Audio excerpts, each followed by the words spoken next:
A warm welcome to the breakfast show, but for some people it may be the supper show. And yes, I have had a haircut, and he didn't do a very good shave, I'm afraid, but hey, it was only $4.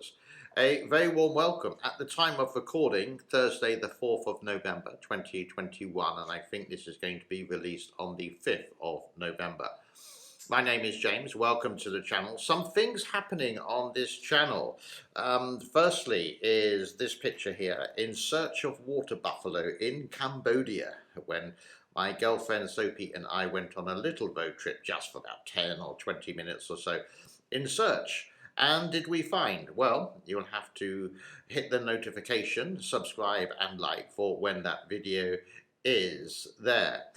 And also, I do have some other videos coming up. These are usually like evening shows or morning shows for some people, but my time is evening shows related to finance in China and the do's and don'ts, and also 996. What is 996? Well, quite simply, you can find out if you hit the notification. That's a little bit of advertising. Yes, I am wearing a Diesel t-shirt. This is an actual fake, but if the company Diesel are interested in a sponsorship of me wearing products for over 50-year-olds that you would love to buy, then drop me a line. My email is in the description below.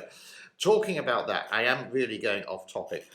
I'm trying to find an affiliate that my viewers may be interested in. Now, YouTube is flooded with VPNs like NordVPN or Surfshark, etc. For a lot of us, we don't really need it, to be honest, and I think it's just pointless advertising. And why do you need a VPN? Basically, if you want to watch British TV, that's the only reason that you would get one, and they sort of slow down your internet speed. So I'd be interested in affiliates like Curiosity or Skillshare, things that you would be interested and possibly willing to buy via my link or affiliate. So do let me know what you would be interested in. I'm thinking of simple things like travel, when that would be allowed, or maybe even hotel booking where you can get a discount and I can get a little bit of cash from the website as well. These are just ideas and I'm waffling on a little bit.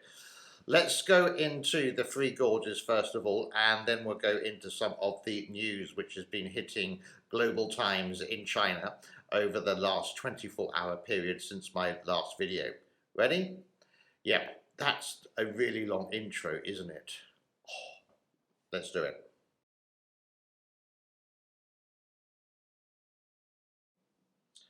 Okay, Three Gorges Dam looks like this over a 24-hour period, and it's hovering up and down 174.2 and finishing off around about 174.2.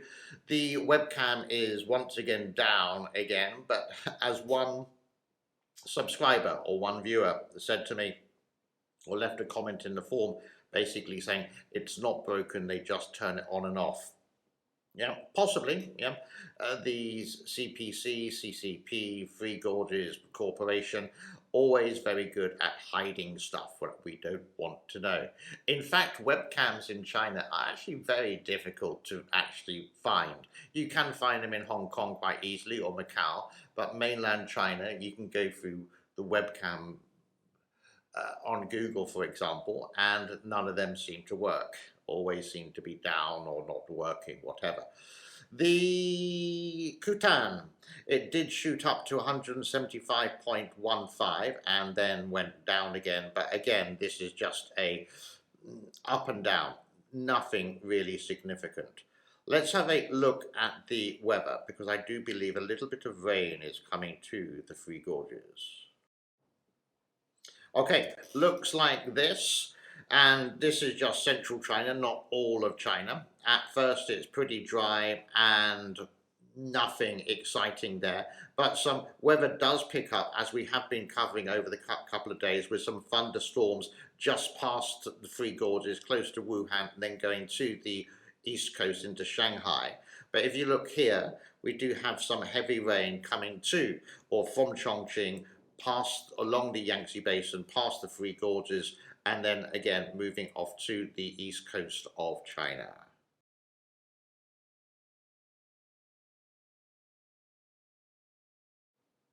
Now, that is all I actually have about the Three Gorges Dam for today. Again, it's sort of like you could say the low season. The rain is virtually stopping, but it may pick up as we've seen there, and we may get one or two floods, but we keep an eye on it. In the headlines of Global Times, US allied submarines in South China Sea could bring nuke disaster. Okay, so I'm going to read the article in a minute, but this is sort of like the same. They always criticize, the Chinese media always criticize the Western media, but aren't you doing exactly the same? US allied submarines, South China Sea could bring nuke disaster. Near enough, all submarines are near enough um, powered by a mini nuclear reactor inside. It doesn't necessarily mean that they have nukes inside them. They can be, like any submarine, the same as Chinese submarines, can be adapted to putting it in a nuclear warhead. But we hope that these people will never press the button. This is what the article said. A senior Chinese expert on maritime issue raised questions on the announcement of the US Seventh Fleet made about a US submarine collision in the South China Sea, as well as concerns over the increasing military presence of US and its allies in the region, as they could bring more danger and accidents in the region and could even cause a nuclear disaster. Accidents related, just accidents like this, with highly professional, trained um, submariners, mariners, military, are once in a blue moon. They are incredibly rare. We have seen them before in Russia, we have seen them in the States, in England, etc., but it's not very often. And these things can be shut down as well before any disaster, bunny rabbit disaster, happens.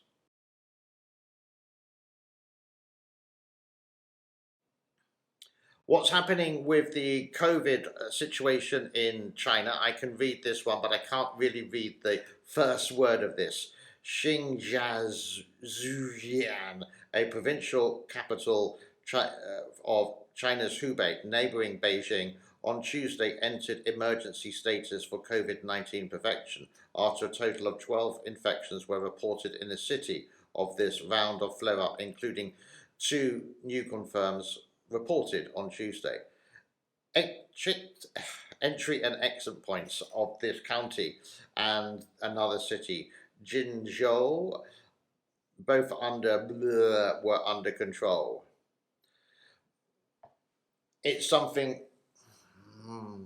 that seems to be happening quite often in China, but you must admit, even though they do awful measures like a complete lockdown with no food or a bowl of rice a day for this, if you have any pets, well, they've got to learn how to eat rice as well, basically, until the whole situation is solved. It's very, very strict.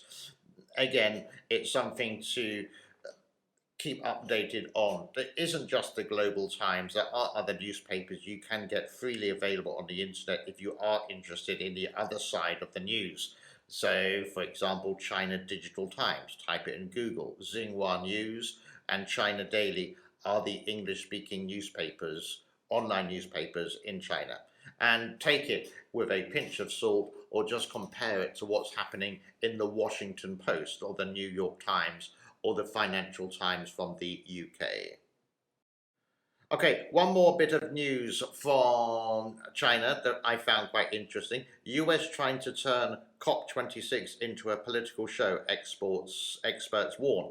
Now, what happened, this is sort of nearly over, and Xi Jinping did not, the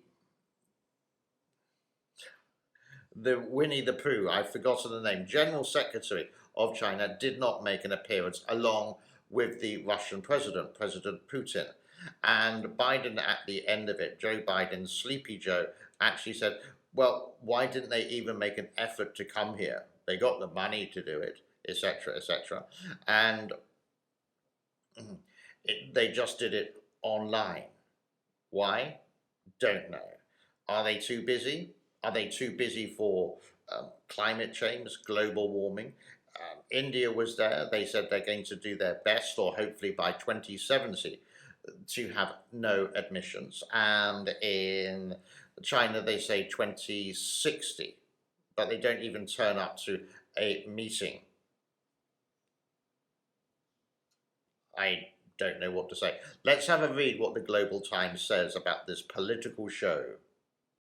US President Joe Biden, who showed up to a COP26 empty handed, has tried to turn the summit into a political show by repeatedly name checking Chinese and Russian leaders.